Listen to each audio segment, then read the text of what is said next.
You're welcome, Thank you, sir. Judge. Good afternoon. This is Judge Alyssa Perez resuming the criminal docket for the 210th District Court for August 31st, 2021. All matters being heard today are being heard in accordance with all emergency orders and directives regarding COVID-19. In addition to that, we're streaming all matters live via YouTube for public viewing. Mr. Pantoja, would you call our next case, please? Yes, Annex, if we could get Brianna De Leon, please. Brianna De Leon. Yes, sir. Thank you.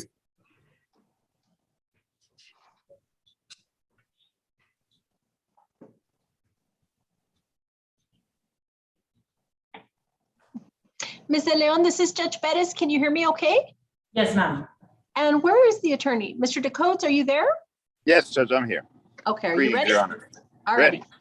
Okay, let's go ahead and get started. Sure, you want to Yes, call it? Judge. Cause number 2021-020-0019, State of Texas versus Brianna Marie De Leon. Announcement of counsel. Brian Herrera for the state of Texas. We're ready, Your Honor. Carl DeCotes for Brianna De Leon. Ready, Your Honor. And Ms. De Leon is appearing from the jail annex. Mr. DeCotes, can you see her? Do you recognize your client? Yes, Judge, I actually saw her earlier today. Okay, Ms. De Leon, this is Judge Perez. As I was mentioning, or I may have already mentioned, please make sure you keep your voice volume up. And if at some point you can't hear us, just let me know, wave your hand. We'll go back and repeat anything you don't catch, okay? Yes, ma'am. All right, as we get started, I need to swear you in. If you would, please raise your right hand. Ma'am, do you swear or affirm that any testimony you provide will be the truth and the whole truth? Yes, ma'am. Thank you very much. You can put your hand down. Ms. De Leon, would you state your name for the record? Brianna Marie De Leon. Ms. De Leon, I'm going to be asking you primarily about documents you may have reviewed with your attorney, the first of which is marked as State's Exhibit number 1 in this case. Those are the plea papers. Within that document, you're guaranteed certain rights, including the right to remain silent, the right to trial by jury, the right to counsel, the right to confront and cross-examine witnesses, and the right to call witnesses on your behalf and in your defense. Ms. De Leon, do you recall reviewing State's Exhibit number 1 with your attorney and signing that document? Yes, ma'am, I do. And did you understand everything contained within that document? Yes, ma'am. Mr. DeCotes, have you had more than 10 days to prepare a defense in this case? Yes, Judge. And did you explain the plea papers to your client? Yes, Your Honor. Do you believe she has understood the admonishments, rights, and consequences of giving up these rights by entering a plea today? Yes, I do, Judge. Ms. De Leon, are you satisfied with your attorney's representation of you? Yes, ma'am, I am. And Mr. DeCotes, do you have any reason to believe that your client is not presently competent to enter a plea? Nope. Ms. De Leon, have you ever been found incompetent by any court? No, ma'am. Ever been examined by a doctor or psychiatrist who has found you mentally ill? No, ma'am. Okay, so based on your testimony, your attorney's representations, and my observations of you, I'm going to find that you are competent to enter your plea today. Yes, Ma'am, ma'am. are you a U.S. citizen? Yes, ma'am. Where were you born? In Corpus Christi, Texas? Okay, so the charge against you in this case is possession of a controlled substance in penalty group 1 in an amount less than 1 gram. To that charge, what is your plea, guilty or not guilty? Guilty. Are you making your plea freely and voluntarily? Yes, ma'am. We'll find you're making your plea freely and voluntarily. Mr. Herrera, would you summarize the evidence, please? Yes, thank you, Your Honor. Had the state gone to trial in cause number 2021-0D00019, the state would have proven beyond reasonable doubt that the defendant, Brianna Marie De Leon, on or about the first day of October 2019 in the county of El Paso and state of Texas, did then and there intentionally or knowingly possess a controlled substance, namely methamphetamine, having an aggregate weight, including adulterants or dilutants, in an amount of less than 1 gram. At this time, Your Honor, the state would enter State's Exhibits 1, 2, and 3, State's Exhibit 1 being the plea papers, State's Exhibit 2 being the Article 3914 disclosure form, and State's Exhibit 3 being the case summary and indictment. No objection, Your Honor. Without No. objection, State's Exhibits 1, 2, and 3 are admitted. What is the plea agreement? Your Honor, it is 39 days confinement in the El Paso County Detention Facility with credit for time served via 1244A, Your Honor. Mr. DeCotes, is that your understanding of the plea agreement? That's my understanding. And Ms. De Leon, is that your understanding as well? Yes, ma'am. Okay, understand that the plea agreement is not binding on the court. However, if I were to reject it, I would allow you to withdraw your plea. If I follow the plea agreement, you may not appeal this case except on matters raised by written motion and ruled on before trial or by permission of the court. The next document I'm going to ask you about is a trial court certification of your right to appeal. It is a 1-page document that explains your appeal rights. Because this is a plea bargained or negotiated case, you do not have an automatic right of appeal. Ms. De Leon, do you recall reviewing the trial court certification with your attorney and signing that document? Yes, ma'am. Okay, signed by your attorney and signed by me as well. So on your plea of guilty and the evidence introduced, I will accept your plea and at this time find the evidence substantiates your guilt. I will find you guilty of the offense of possession of a controlled substance in penalty group 1 in an amount less than 1 gram. And I will sentence you pursuant to the plea agreement and pursuant to 1244A of the Texas Penal Code to 39 days confinement in the El Paso County Detention Facility. You will receive credit for any and all time that you have served. Is there anything further, Mr. Herrera or Mr. Dakota? Nothing for the state, Your Honor. Nothing for me, Judge. Thanks a lot. Thank you very much, Ms. De Leon. Good luck to you, ma'am. Yes, ma'am. Thank you. Okay, Julie, who's next? Hey, Judge, Kayla Mendiola. Annex, if we could get Kayla Mendiola, please. Yes, sir. Thank you. Ms. Mendiola, this is Judge Perez. Can you hear me okay? Yes, ma'am. Okay, and I can hear you pretty well, but at some point, if you can't hear us, let me know, okay? Let us know so we can stop and go back and cover anything you may have missed. Go ahead, Chewy. Yes, Judge. It's cause number 2020-0D06119. Cause number 2021-0D00743. State of Texas versus Kayla Mendiola. Announcement to council, please. Brian Herrera for the state of Texas. We're ready, Your Honor. Good afternoon, Judge. Russell Abood on behalf of the defendant. We're ready. Mr. Abood, do you see your client appearing from the jail annex? Yes, I do. Okay, ma'am, I'm going to ask you some questions, so I need to swear you in. If you would raise your right hand, please. Do you swear or affirm that any testimony you provide will be the truth and the whole truth? Yes, ma'am. Thank you very much. Ms. Mendiola, you can put your hand down. Ma'am, would you state your name for the record? Kayla Mendiola. Ms. Mendiola, I'm going to be asking you about documents you may have reviewed with your attorney, the first of which is marked as State's Exhibit number 1. Those are the plea papers in this case, or in both these cases. So there's one set for each case. Within that document, you are guaranteed certain rights, including the right to remain silent, the right to trial by jury, the right to counsel, right to confront and cross-examine witnesses, and the right to call witnesses on your behalf and in your defense. Ms. Mendiola, do you recall reviewing State's Exhibit number 1, one for each case, with your attorney and signing that document? Yes, ma'am. Did you understand everything contained in those documents? Yes, ma'am. Mr. Abood, have you had more than 10 days to prepare defenses in these cases? Yes, I have. And did you explain the plea papers to your client? Yes, I did, Your Honor. Do you believe she has understood the admonishments, rights, and consequences of giving up these rights by entering pleas today? Yes, I believe so. Ms. Mendiola, are you satisfied with your attorney's representation of you? Yes, ma'am. Mr. Abood, do you have any reason to believe that your client is not presently competent to enter pleas? After reading the last psychiatric report, I'm confident she is competent to enter a plea of both cases. Have you had any issues communicating with her regarding her case or her pleas? No, Your Honor. Okay. Ms. Mendiola, have you ever been found incompetent by any court?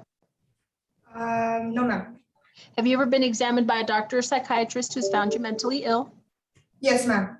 Okay. Are there any conditions, either diagnosed or undiagnosed, that are preventing you from understanding what we're doing today? Oh, no, ma'am. Have you been able to effectively communicate with Mr. Abood, your attorney? Yes, ma'am.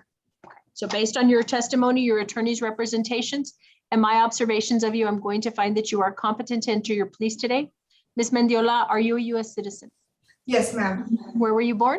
El Paso, Texas. Okay. And cause number 2020-0D06119. The charge is assault of a peace officer or a judge. To that charge, ma'am, what is your plea? Guilty or not guilty? Guilty. And in cause number 2021-0D00743, the charge is aggravated assault with a deadly weapon. To that charge, what is your plea? Guilty or not guilty? Did you hear me, Ms. Mendiola? Yes, guilty. Are you making each of these pleas freely and voluntarily? Yes, ma'am.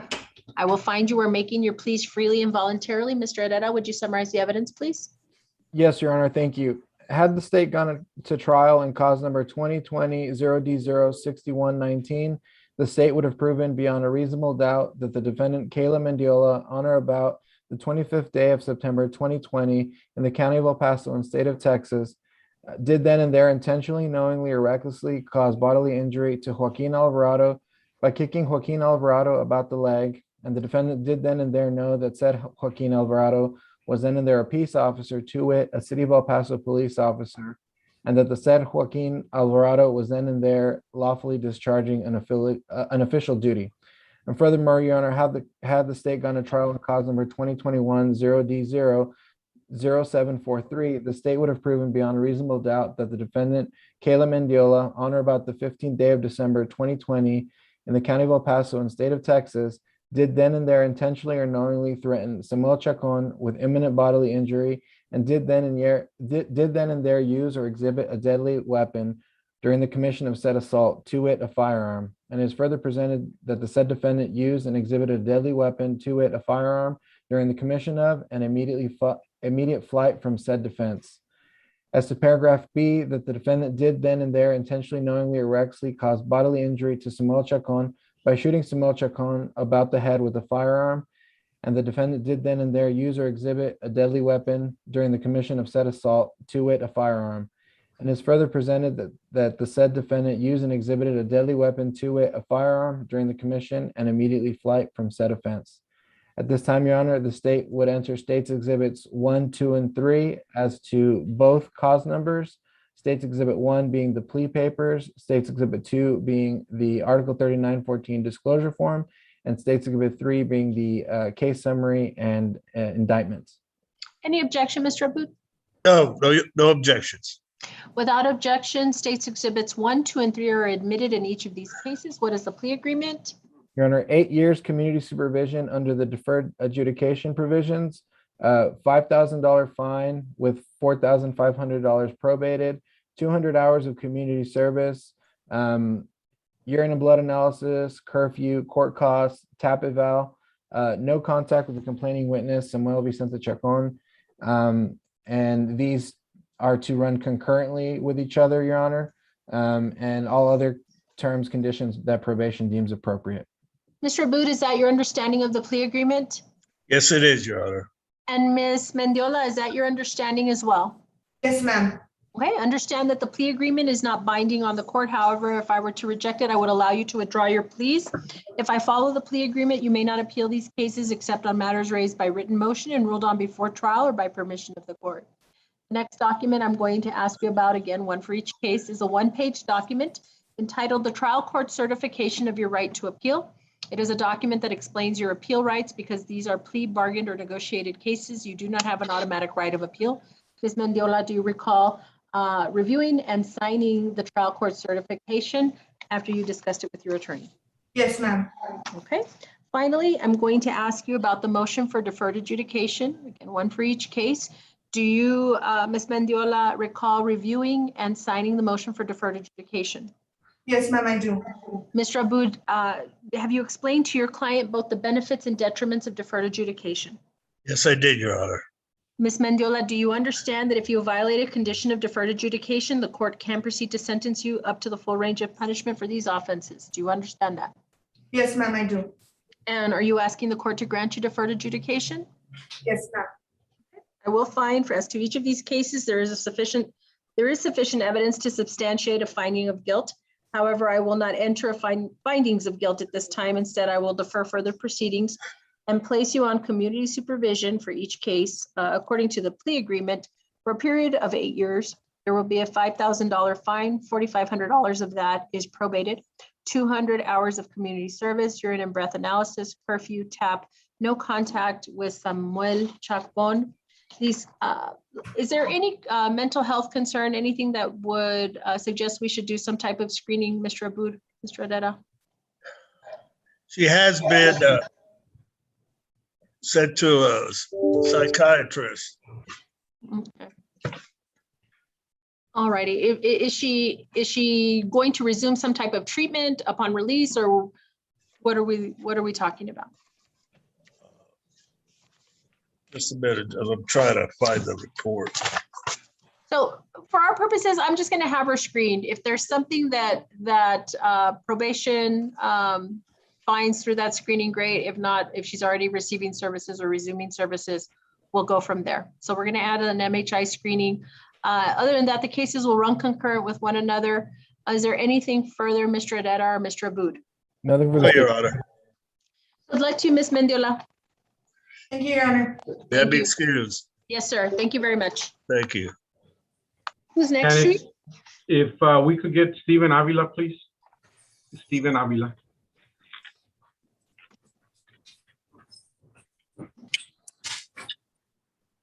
Thanks, Julie.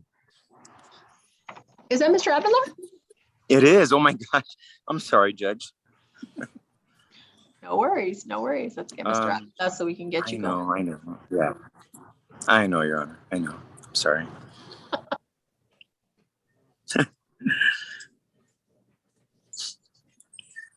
Mr. Avila, this is Judge Perez. Can you hear me okay? Yes, ma'am. Okay, Chuy, go ahead. Yes, Judge. I'll turn on my video right now, Your Honor. Cause number 2020-0D0-1368. State of Texas versus Stephen Avila. Announcement to council, please. Brian Herrera for the state of Texas. We're ready, Your Honor. And Daniel Avilar for Stephen Avila, Your Honor. Good afternoon, Judge. Good afternoon. Do you see your client appearing from the jail annex? I do. I see him, Your Honor. Yes, ma'am. Okay. Mr. Avila, I'm going to be asking you some questions, so I need to swear you in. Sir, would you raise your right hand? Sir, do you swear or affirm that any testimony you provide will be the truth and the whole truth? Yes, ma'am. Thank you, Mr. Avila. You can put your hand down. Mr. Avila, I may need you to speak just a little louder, okay? Sometimes it's kind of hard to hear. Same thing, if at some point you don't hear us, you let me know. Yes, ma'am. Thank you, sir. Would you state your name for the record? Steven Sebastian Avila. Mr. Avila, again, asking you about documents that you may have reviewed with your attorney, the first of which is marked as State's Exhibit number 1. Those are the plea papers in this case. Within that document, you're guaranteed certain rights, including the right to remain silent, the right to trial by jury, the right to counsel, the right to confront and cross-examine witnesses, and the right to call witnesses on your behalf and in your defense. Mr. Avila, do you recall reviewing State's Exhibit number 1 with your attorney and signing that document? Yes, ma'am. Did you understand everything contained within that document? Yes, ma'am. Mr. Avila, have you had more than 10 days to prepare a defense in this case? Yes, ma'am. No, Mr. Yes, Your Honor. Avilar, I'm sorry, I Yes. might have said Avila. Yes, I meant yeah, it's Mr. okay. Avilar. Sorry Yes, about ma'am. We've that. had more than 10 days, Your Honor. Thank you, Judge. Yes, ma'am. And did you explain the plea papers to your client? I did, Your Honor. Do you believe he has understood the admonishments, rights, and consequences of giving up these rights by entering a plea today? I do. Yes, Your Honor. Mr. Avila, are you satisfied with your attorney's representation of you? Yes, ma'am. Mr. Abelar, do you have any reason to believe your client is not presently competent to enter a plea? Not at all, Your Honor. Mr. Avila, have you ever been examined? I'm sorry, have you ever been found incompetent by any court? No, ma'am. Have you ever been examined by a doctor or psychiatrist who's ever found you mentally ill? No, ma'am. Okay, so based on your testimony, your attorney's representations, and my observations of you, I'm going to find that you are competent to enter a plea today. Mr. Avila, are you a U.S. citizen? Yes, ma'am. Where were you born? El Paso, Texas. So in this case, you were charged with the offense of tampering or fabricating physical evidence with intent to impair. I understand through negotiations, you're pleading to the lesser included of attempted tampering. To that charge, sir, what is your plea? Guilty or not guilty? Guilty. Are you making your plea freely and voluntarily? Yes, ma'am. I will find you are making your plea freely and voluntarily. Mr. Herrera, could you summarize the evidence, please?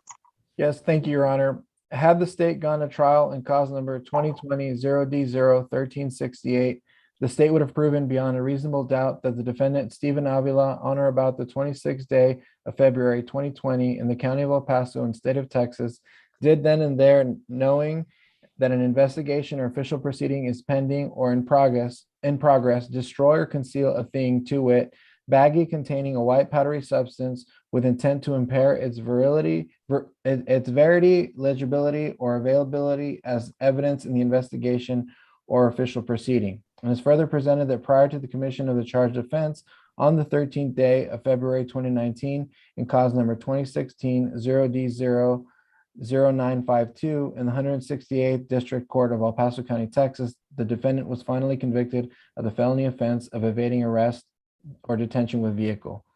At this time, Your Honor, the state would enter State's Exhibits 1, 2, and 3. State's Exhibit 1 being the plea papers, State's Exhibit 2 being the Article 3914 disclosure, and State's Exhibit 3 being the case summary and indictment.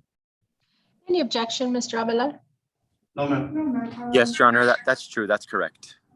No objection, Your Honor. Without objection, State's Exhibits 1, 2, and 3 are admitted. What is the plea agreement?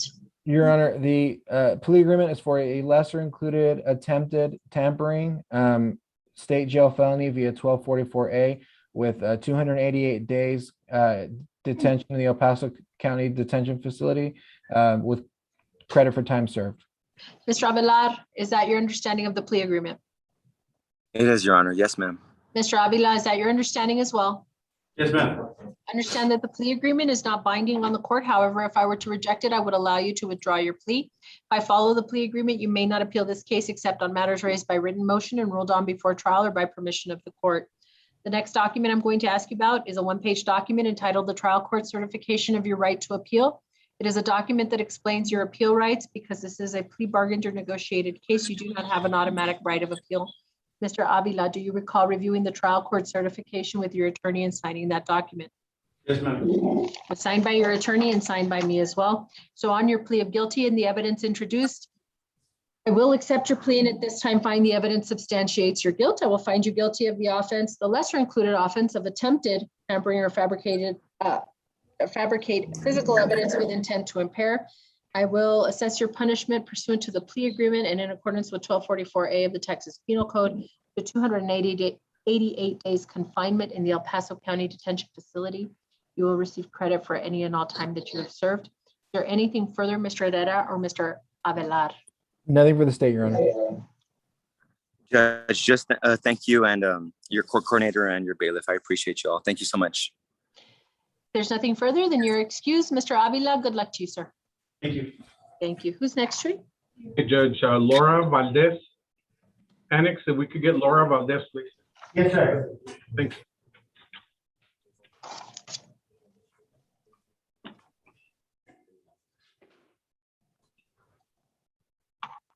Hello, Mr. Morales. Ms. Valdez, can you hear us okay? Yes, ma'am. Okay, perfect. Go ahead, Tree. Yes, Judge. It's cause number 2020-006193. State of Texas versus Laura Margaret Valdez. Announcement of council, please. Brian Herrera for the state of Texas. We're ready, Your Honor. Your Honor, Leonard Morales, on behalf of Ms. Valdez, we're ready, Judge. Okay, so we're set for a status conference. Ms. Valdez is appearing from the jail annex. I just have a notation regarding setting it for a plea or a bond hearing. It looks like we had one. Did we have one back on the 17th or did we postpone that? Yes, we've already gone over that, Judge. I think we already sent the court the plea papers. I'm not sure if Sandy has those or not. I may have them while we're here. I was kind of hoping we could get that done this afternoon. So normally it would take us, once plea papers are submitted by the end of day on Thursday, we can accommodate you if we have space. I do not see them. Maybe they're coming in still. I haven't received them though. Someone can correct me if I'm wrong on that. Maybe I have them saved somewhere. So if we don't have these plea papers, then we will set her 1 week out for the actual plea. Let me see. Valdez.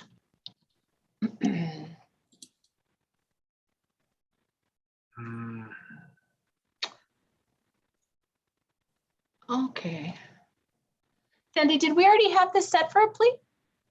Judge, no, and I was looking through my inbox and I didn't see them, ma'am. So I have them, I sent them back signed as of 8/23 to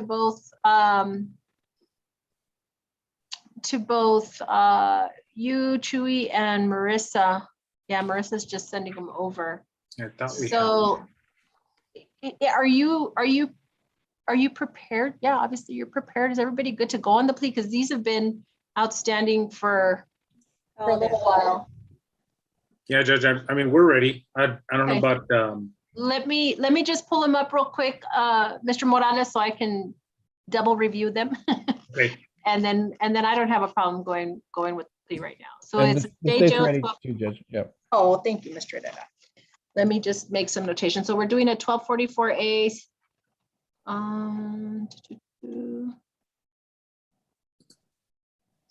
1244A, 180 days. Is that right? Is that the agreement, Yes. Mr. Morales? It is, Judge. Yes, Judge. Okay. All right, let's go ahead and do it. Ms. Valdez, you ready to do a plea today? Yes, ma'am. Okay, let's go ahead and get started. Go ahead. You already called it, actually. So Yes, I did. we're gonna turn this status conference into a plea. Okay, Ms. Valdez, since we're doing a plea, I'm going to be asking you some questions, so I would need to swear you in. Would you please raise your right hand? Do you swear or affirm that any testimony you provide will be the truth and the whole truth? Yes, Your Honor. Okay, you can put your hand down. Thank you, Ms. Valdez. Just make sure you speak loudly enough. Same on this side. If you can't hear us, you let me know, okay? Yes, ma'am. Okay, so let's see. The first thing I'm going to ask you about is State's Exhibit number 1. Those are the plea papers in this case. Within that document, you're guaranteed certain rights, including the right to remain silent, the right to trial by jury, the right to counsel, the right to confront and cross-examine witnesses, and the right to call witnesses on your behalf and in your defense. Ms. Valdez, do you recall reviewing State's Exhibit number 1 with your attorney and signing that document? Yes, ma'am. And did you understand everything contained in that document? Yes, ma'am. Mr. Morales, have you had more than 10 days to prepare a defense in this case? We have, Your Honor. And did you explain the plea papers to your client? I did, Judge. Do you believe she has understood the admonishments, rights, and consequences of giving up these rights by entering a plea today? I do believe so, Judge. Ms. Valdez, have Yes, you, are you satisfied with your attorney's representation of you? Yes, ma'am. Okay, Mr. Morales, do you have any reason to believe your client is not presently competent to enter a plea? I have no reason to doubt my client's competency to enter a plea here this afternoon, Judge. Thank you, Mr. Morales. Ms. Valdez, have you ever been found incompetent by any court? No, ma'am. Have you ever been examined by a doctor or psychiatrist who has found you mentally ill? No, ma'am. Okay, so based on your testimony, your attorney's representations, and my observations of you, I'm going to find that you are competent to enter your plea today.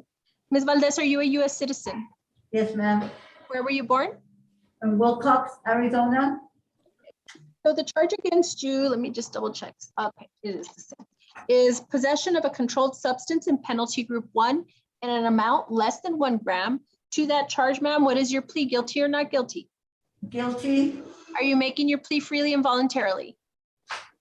Really? Yes, ma'am.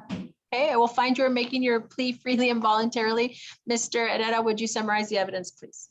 Yes, thank you, Your Honor. Had the state gone to trial in cause number 2020-0D0-6193, the state would have proven beyond a reasonable doubt that the defendant, Laura Margaret Valdez, on or about the 29th day of September 2020 in the county of El Paso and state of Texas, did then and there intentionally or knowingly possess a controlled substance, namely methamphetamine, having an aggregate weight, including adulterants or dilutants, in an amount of less than 1 gram. And furthermore, that prior to the commission of the primary offense, the defendant was convicted of a state jail felony offense, to wit, on the 21st day of February 2018 in the 409th District of, Court of El Paso County, Texas, in cause number 2018-0D0-0360. Said defendant was convicted of the offense of theft of property less than $2,500 with 2 or more previous convictions. And furthermore, prior to the commission of the primary offense, the defendant was convicted of a state jail felony offense, to wit, on the 26th day of September 2014 in the 34th District Court of El Paso County, Texas, in cause number 2013-0D0-2131. Said defendant was convicted of the offense of theft of property less than $1,500, 2 or more previous convictions. At this time, Your Honor, the state would enter States Exhibits 1, 2, and 3. States Exhibit 1 being the plea papers, States Exhibit 2 being the Article 3914 disclosure form, and States Exhibit 3 being the case summaries and indictment. Any objection, Mr. Morales? No objection, Judge. Without objection, States Exhibits 1, 2, and 3 are admitted. What is the plea agreement? Your Honor, it's 180 days confinement in the El Paso County Detention Facility via 1244A. Let's hold on one quick second. I think I need some water. Okay.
Okay, my apologies. Oh, yeah, that was strange.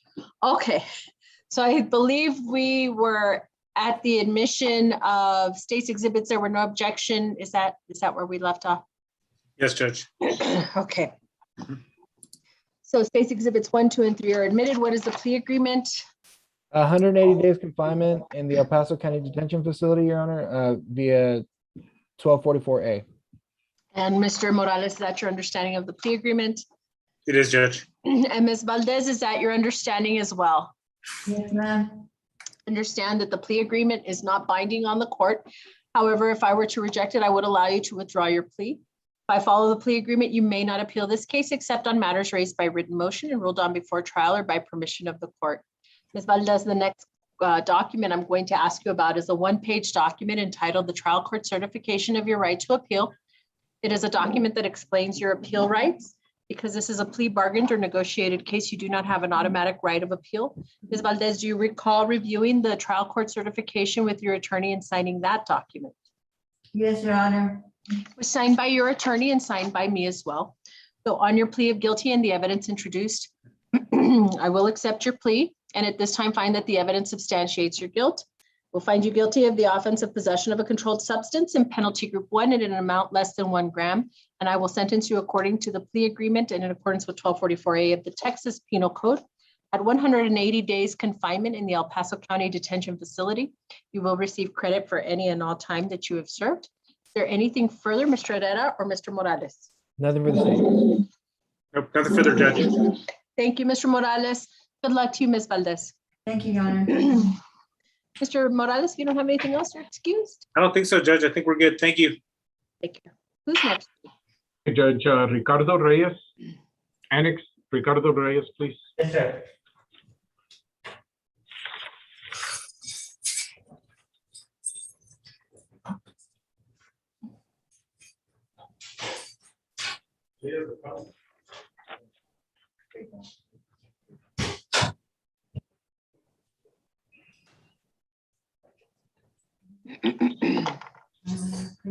Mr. Reyes, Ms. Caballero? There we go. Hi, Judge. Good afternoon. Go ahead, Tree. Good afternoon. Okay, Judge, it's cause number 2017-030-1391, State of Texas versus Ricardo Esteban Reyes. Announcement to council, please. Brian Herrera for the state. We're ready, Your Honor. Teresa Caballero on behalf of Mr. Reyes. We're ready, Your Honor. And Mr. Reyes is appearing from the jail annex. I received an updated summary from probation. We're scheduled today for a status conference. And I was just reviewing that now. Let's see. Ms. Pineda, are you there? Are you covering this case? Honor. So, he had already been extended, right, for 1 year. Is that right? Yes, Your Honor. So he's been extended. He was extended back in 2020, 1 year, and then he just got extended again this year for an additional year. Okay, so he's due to term when? His new expiration date will be 7/21/22. Okay. Are there any issues that we've had? I guess since we decided to extend him, I'm kind of confused as to why we're here. Your Honor, and I think that it might have been that the motion to adjudicate guilt was entered or filed after he was modified and extended. Okay. Okay. There is, Your Honor, some new non-compliance, and that's the reason why there was an updated motion filed as well, that we wouldn't lose the case. There are 2 rearrests from May of this year to include non-compliance with TAP. We had a hearing back in June, and we had addressed this non-compliance regarding he's been unsuccessfully discharged from TAP for non-attendance. I'm going to go back to last year in 2020. You had given him an opportunity to continue on probation. He got extended and he didn't comply after that. And then he picked up 2 new arrests, Judge. So is it fair to say, for example, this last motion, the last motion that was filed, does it only include the the rearrest and I think a class, the drug class, is that right? Yes, Judge. Mhm, mhm. Okay. Mr. Herrera, Ms. Caballero. I do have a What- question. Scott Ferguson for the state as well. I do Yes, have sir. a question. Did those new violations occur after he was modified the most recent time or before? It was before, Scott. Before. They occurred before the most recent modification. I seem to remember, Mr. Ferguson, I think that when I reviewed it and initially before I got the updated report, that we had made some modifications based on some of this non-compliance. And then we had the rearrest, and so I don't want to narrow it down or minimize the rearrest, but I seem to remember that that was the main issue at this point. And so if we have already extended him, where is that new case? And I'm pulling it up now. Let you Judge. know. I'm sorry, Mr. Redden.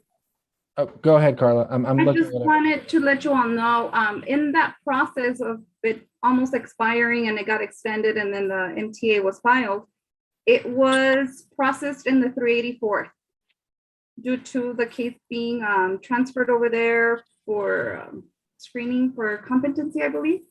Mhm. And that's where it was extended and that's where it was filed under. Sorry, that's what I meant to say. Okay. Your so- Honor, I'm so sorry. I kind of am where Scott is. And we sent him to the 384th for evaluation. He came back as competent. And I guess I wasn't aware that a motion to adjudicate had been filed. I just know that a KPS had issued and he did self-surrender. Mhm. So do we know why the motion to adjudicate was filed? If I'm not mistaken, Mr. Herrera, correct me, I think it was the new arrest, the AFV, and then I think it had the drug, not participating in, I think, community service or maybe paying fees and a drug class. And so that's where I was stuck. So I want to ask what's going on with the AFV? Judge, so they've been accepted. Now it's just pending indictment. The AFV and the possession were both accepted. And we're just pending the indictment. So that's where those are at. They're getting, I'm assuming indicted soon. I'm assuming they're going to get indicted soon, but they just haven't yet. But and I will say that the motion to adjudicate guilt, Your Honor, was, I think it was filed simultaneously because we were here on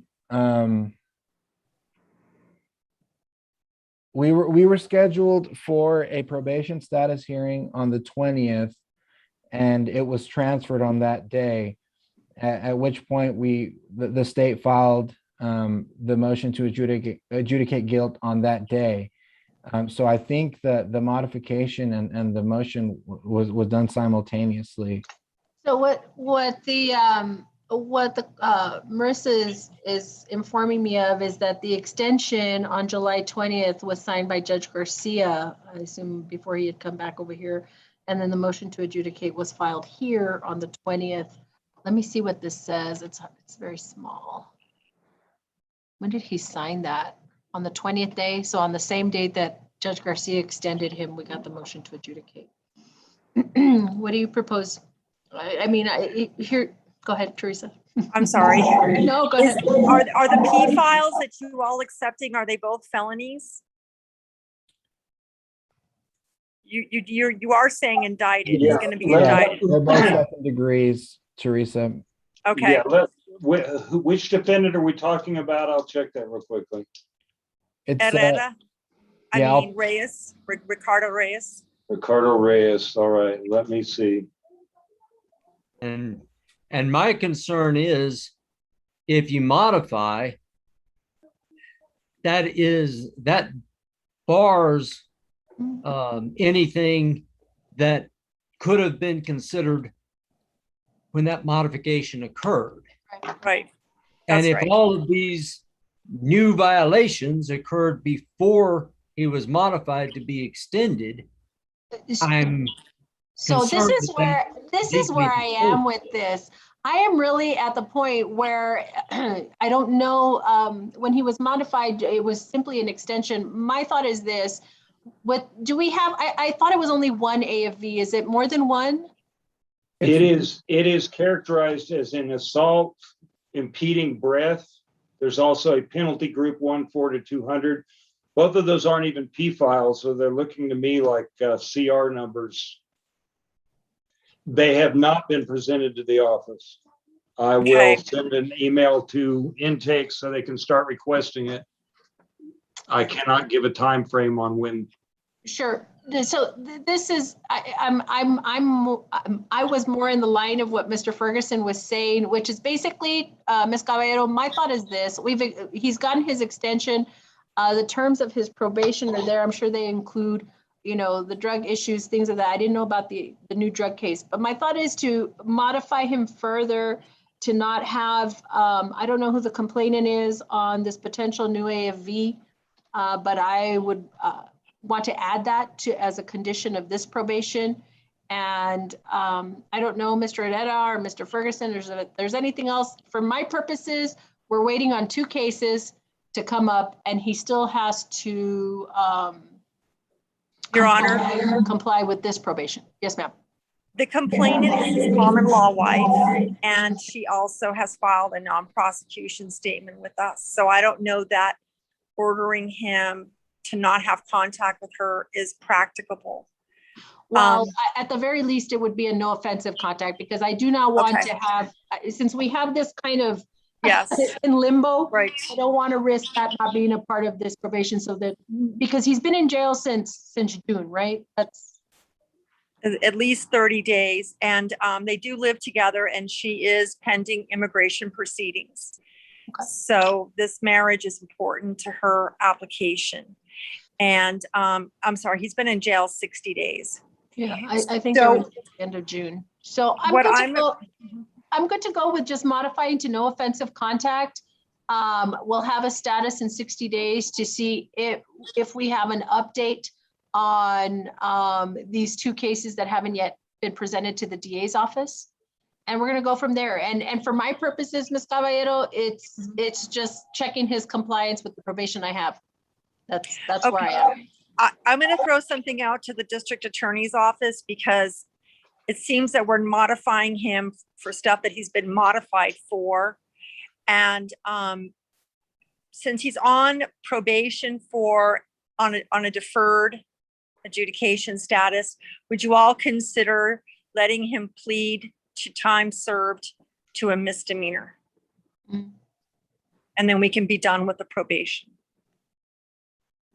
I would have to do a lot more research into the case and the new cases, even though the new cases, obviously we can't modify them based on those.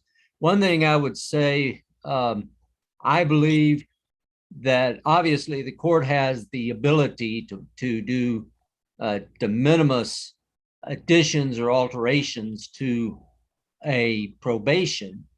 I agree with that. Significant. And I think this is a de minimis. Doing a no contact order is a de minimis or a an administrative function, as opposed to a modification for punishment. Would be my suggestion there. Yeah, I think really what the judge is doing is she's giving him a bond and adding a condition, to a reasonable condition to it. So Scott, will you look at it? I will look at it. And maybe we can, obviously he's not a great candidate for probation, but he's now been in at least 60 days. He did self-surrender. We do have a non-pros. I'm happy to send that to you. And considering the cases haven't even been presented, this could just linger on and on and on. Yeah, I will say we do have offense reports on these, so. Okay. They're somewhere along in the process. Okay. Do you want to come back in a week, or how do you want to do this? Well, part of my problem and concern is that we don't, when we get these, even when we have a P-file case, we don't have all the information on the case. And I think Okay. if we need to work anything out, I would want to work it out after we have the case actually filed. And then we can just work something out that takes everything into account. Now, I do agree he needs to be out of jail. Like, 60 days is a long time to do on a non-modification. And 2 cases that haven't even been presented to us yet. No, I mean, I will say, based on what I can see here, we even have photographs. There are some visible injuries in the photographs. And there is a finding on his person of a presumptive 9.2 grams of presumptive cocaine. So in terms of his probation, the last data point, frankly, is an issue. Can we get, so Judge, you're ordering him out, no contact with the, no offensive contact with the complainant. That'll work. Let me ask, what did we have outstanding, Carla? We just had compliance with TAP, GOEP, something like that. Is that right? Yes, the TAP judge, the drug offender education class. Okay, so in addition to that, how often was he tested? There's notation, Judge, that back on 6/7/21 and 5/20/21, he was instructed to provide a urine sample and he refused to go. He was, what I see here, it was probably monthly or every twice a month that they were requesting a UA. Okay, so he needs to maintain that. I want just to let you know, Ms. Caballero, so your client hears, I want strict compliance with the drug testing while this is outstanding. So I don't have a problem with him being out, but we're gonna get tested. So Mr. Reyes, the first time I hear you haven't tested or you come up dirty, we're coming back. I can tell you that right now. So everything else, I'm good with that. And thank you, Your Honor. We'll modify the conditions to include the no offensive and just to ensure the testing. I will, though, then have a status in 60 days at which your client must appear via Zoom. If we have some resolution that changes that, we'll work with you on scheduling something. Thank you, Your Honor. Thank you. Thank you, Mr. Ferguson, Mr. Cox. Thank you, and have a wonderful day. It's good to see you too. again, Teresa. You too. You too. Bye-bye. Would you like Mr. Reyes tested on a weekly basis, bi-weekly, monthly? Bi-weekly is fine. I just want strict adherence to bi-weekly. Okay, and the current I understand that that was already part of the conditions, right? Yes, I think that's how long, I mean, that's how often it's going. As far as the MTA filed, will we be dismissing that one? Yeah, I don't have an issue with that being dismissed. I mean, to me, we're going forward from here. The issues I think he's going to have are going to be with, whatever comes down the pike and whether he doesn't comply on this probation.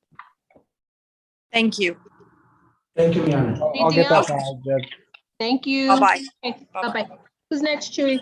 Hey, Judge, Christopher Alvarez, Annex, if we could get Christopher Alvarez, please. Yes, sir.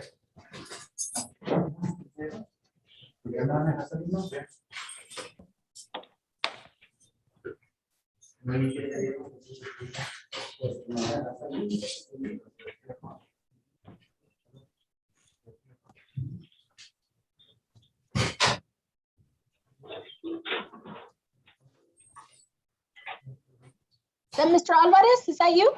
Yes, ma'am. Okay, perfect. Go ahead, Chewy. Yes, Judge. It's cause number 2021-0D0-0772. Cause number 2021-0D0-1337. State of Texas versus Christopher Ray Alvarez. Announcement of council, please. Brian Herrera for the state of Texas. We're ready, Your Honor. Ruben Hernandez, Your Honor, for the defendant, and we're ready. Okay, and I have us down for, it looks like we have a status conference on one and a bond hearing on the other. Is it bond hearings for both, Mr. Hernandez? That's my understanding, Your Honor. Okay, so. Judge, he's only booked on one, Your Honor. I apologize for that. Okay, so he's booked on the 1337? Correct, Judge. The other one he posted bond on. Okay, and what is the bond on that case, Mr. On Hernandez. 1337, Mhm. on 1337, Your Honor, it's 10,000 Okay, cash assured. and no PR component? Nope. None that I know of, Your Honor, no. All righty, you may proceed. Thank you. Your Honor, so my client is a U.S. citizen, Your Honor. This case is a 3-year-old case. It's basically alleged that there was an outcry that was made several days later by the complaining witnesses in this case. The alleged sexual assault was an individual that was married and had been having a relationship with my client. It appears that the husband found out, asked her about it, and she made up this story that my client forced himself on her at a party when they were all drinking and they had stayed together after the party.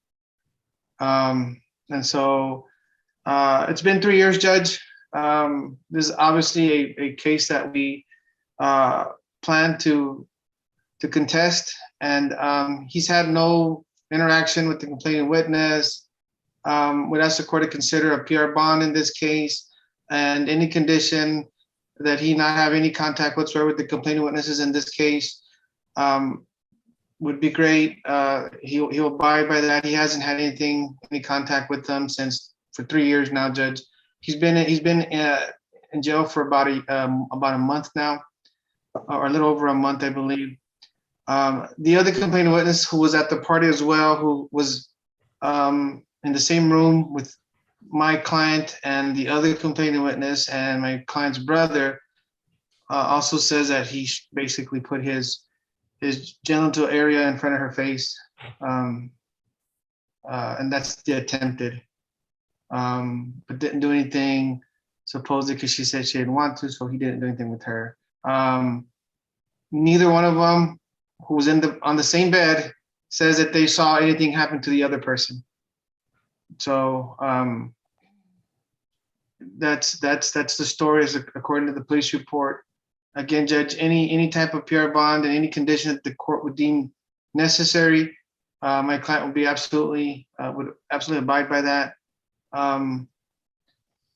The 10,000 is not that high a bond, but he just doesn't have the means, Your Honor, to post that bond because they're asking for property and so forth.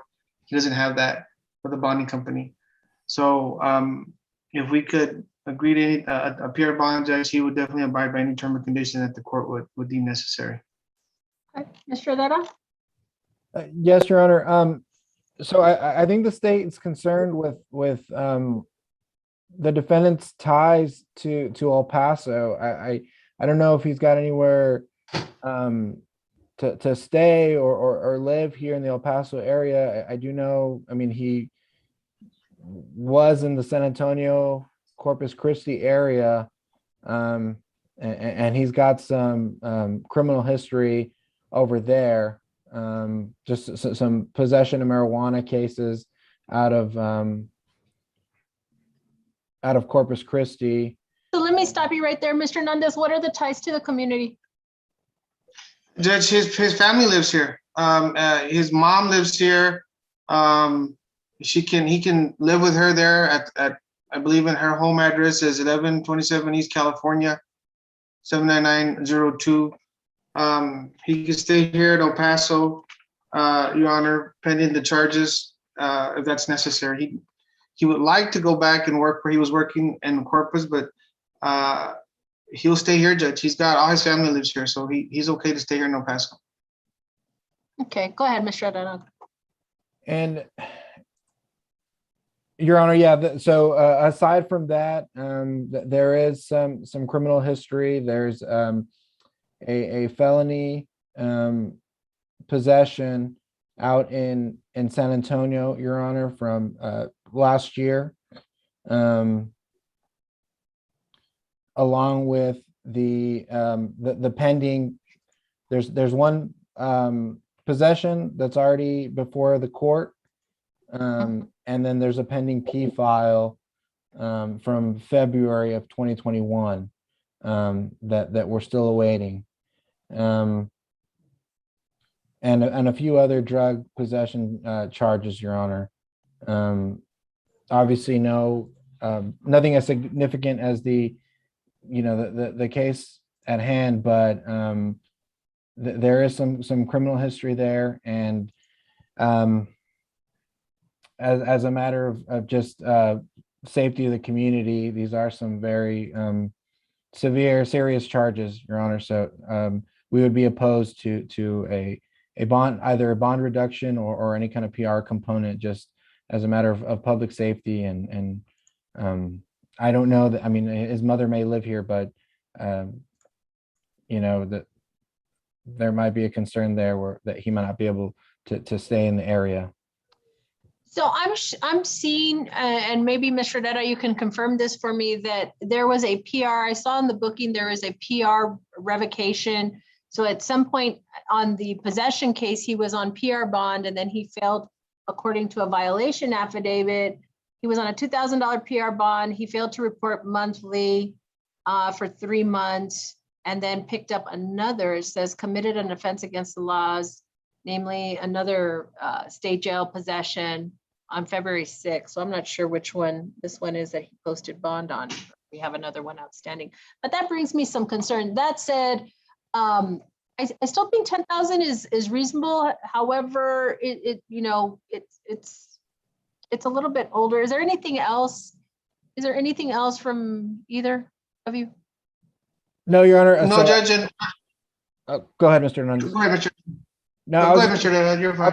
I was just going to say that the I think that's the February is the pending possession case, Your Honor, the one that you're referring to, the bond violation. I believe that stems from that case that's still pending. Okay, because it reflects here, we have a case, right, a P file, and then he picks up another, according to this violation notice in February, so in December. So what I'm going to do is I am going to split the $10,000 bond. I don't know what resources he has, Mr. Hernandez. I mean, 10,000, I know it's not a little, it's not a lot. It's a lot when you don't have means, but I do think that's reasonable, a reasonable bond. I'll split it 5 and 5, 5 cash or surety, 5,000 PR. He is to report, let's see. He is to report monthly, curfew 9 to 6 unless he is working. He is going to remain in El Paso County, may not leave El Paso County for any purposes to include work. He may not change his place of residence. As I understand, he's going to be living with mom. He is to have no contact with either of the complainants, no contact whatsoever, not come within 200 yards of either of the complainants. Subject to testing, let me think. Can't use any illegal drug or alcohol. What else am I missing? I feel like I'm missing something. Any conditions, Mr. Detta, other than with respect to the complainants that you have concerns about? No, Your Honor, I think you addressed those. Okay. I will make sure, Mr. Hernandez, as we go forward with any settings, that he is aware of the reporting the Mondays prior to any court hearings. I don't want to have any issues where, sometimes PR can be crazy, but I know for sure when they're not reporting here, we have an issue. So if you need to come back on the bond, Mr. Hernandez, file your motion and we'll get you set. But for now, that's going to be the. Okay, thank you, Judge. I appreciate it. Thank you, Mr. Detta. Thank you, sir. Take care. Who's next, Troy? We have a lot of. We just have 2 defendants left, Judge, Baray and Valles. Okay, go ahead. Annex, if we can get Hector Baray, please. Hector Baray.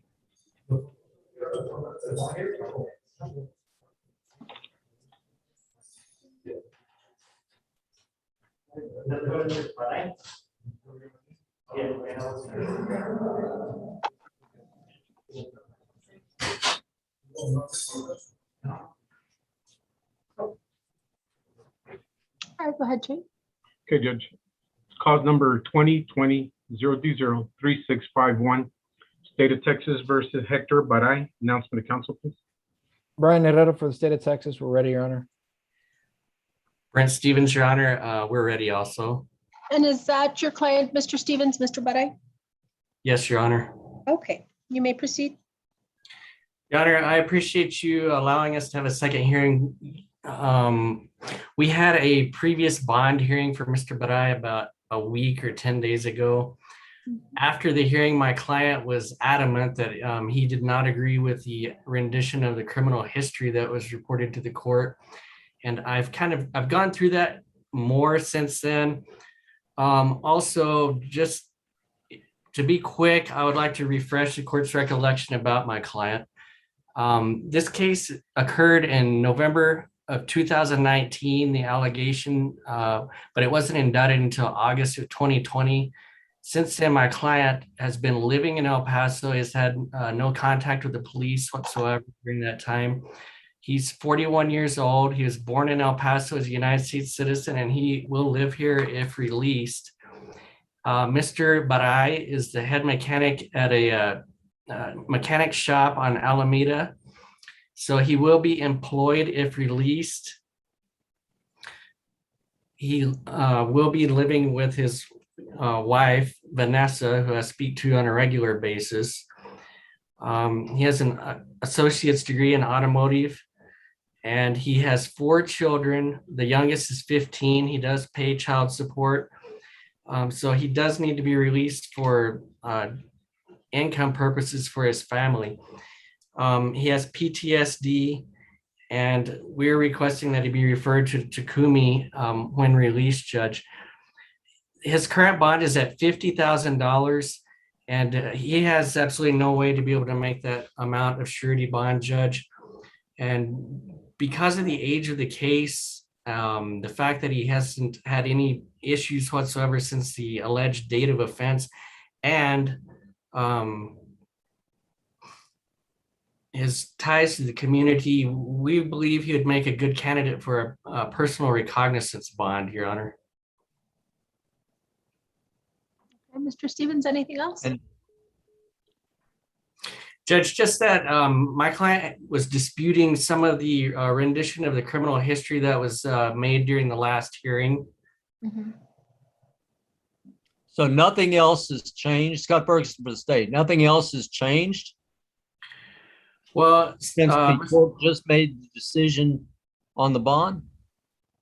Mr. Ferguson, the only thing that's changed is we believe the rendition of the criminal history needs to be covered again, so that the court will have accurate information in making a decision. So Okay, I don't Mr. Stevens, who, number one? Hold on a second, sir. Would you identify yourself, please? And then I of course don't remember by memory, Mr. Stevens, what the criminal history is. So if somebody just gives me an accurate criminal history. Okay, that Curtis Cox for the state. Thank you. What is the name of your client, Mr. Stevens? Hector Emilio Baray, date of birth. Okay. I'll let you look it up. Accident involving serious bodily injury. His local history, as I see it in the portal, is as follows. We have a conviction for possession of marijuana less than 2 ounces, circa 2001.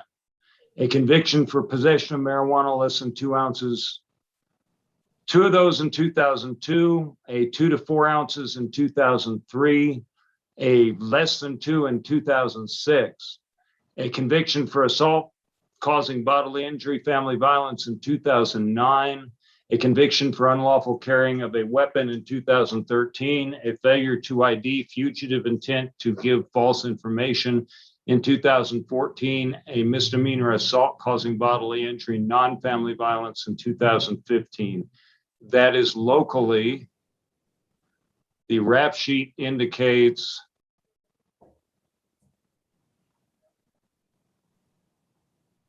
leaving aside the juvenile history,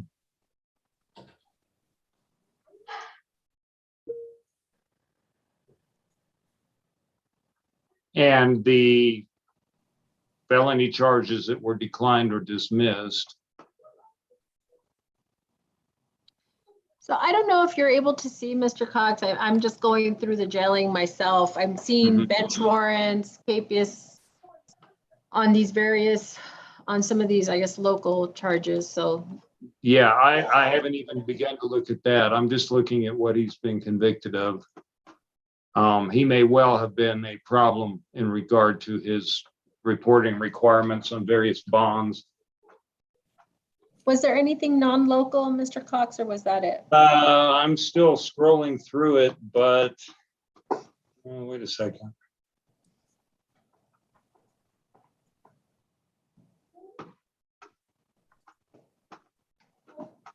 Let me see. Federal charge for importing marijuana circa 1998, for which he received probation and 8 months Bureau of Prisons, 36 months supervised release. Violated his probation, got 6 months Bureau of Prisons. And 2001, possession with intent to distribute marijuana, 23 kilograms, went to the federal prison camp. Let's see. 2016, charges methamphetamine oil. This is also federal. I do not, however, show a disposition on that that is discernible. Mr. Stevens, do you know, based on what you've heard thus far, is there any of that being disputed, or was your client taking issue with any of that? I don't recall. I don't think so, Judge. Yeah, actually, what I'm hearing today is it sounds like it's matching up with what I found in my research. So I haven't heard anything that I'm disputing at this moment. Okay. So was there anything else, Mr. Cox or Mr. Ferguson or Mr. Adena? No, Your Honor. So what I'm hearing is he had two prior felony convictions that appear to be in sequence, right? So Mr. Stevens, anything else? No, Judge. Okay, so your request is denied. Thank you very much. Thank you, Judge. Thank you for hearing us again. I appreciate that. No worries. Thank you. Who's next? Have a good one, Brent. Take care.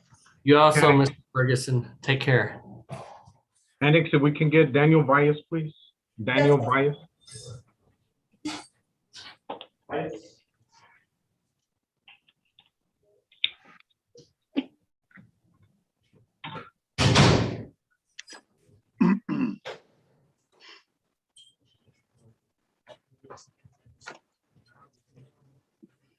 All right. Oh, Mr. Darnell, there you are. Okay, let's get started. Go ahead, Chui. Yes, Judge. It's cause number 2019-04292, State of Texas versus Daniel Bias. Announcement of council. Here for the state, Curtis Cox, Scott Ferguson, and Brian Herrera. Jim Darnell for Daniel Bias. And Mr. Vias is appearing from the jail annex. We are scheduled today for a final judges conference. I think we've discussed kind of the complications before with meeting that October 1st trial setting, but we've kept our settings and we have a backup of February 11th, 2022. Gentlemen, can you give me a status? I'm still trying to get everything from Teresa and get through portal stuff. So we're still climbing through paper. Okay. So realistically, of course, we did not have the most recent orders in terms of the suspension of trials. This would fall, at least for now, literally a day outside of the window of when we could. And I think we all are in agreement that the October 1st setting is not going to happen. So unless I'm hearing something different, this is what I'm going to do. I am going to keep that September 28th final hearing plea deadline to see if we've made any headway with respect to anything in this case, whether it be discovery issues, potential recommendations, anything else, and any other concerns you want to bring forward. That said, we would not have another setting until 2022. Not too comfortable for me with that. So I do want to have, if you could check your calendars, another status on December 7th. In the interim, it still gives you a good window. In the interim, if you all have anything that requires a hearing, please let us know via email. We'll continue with the same remote procedures unless I hear otherwise requested by you all. So if you need a hearing in the interim, basically I'm saying between September and December, you let us know. Any other concerns at this time? No, Your Honor. Mr. Cox, Mr. Ferguson? Nothing from the state, Your Honor. Okay, Nothing. alrighty.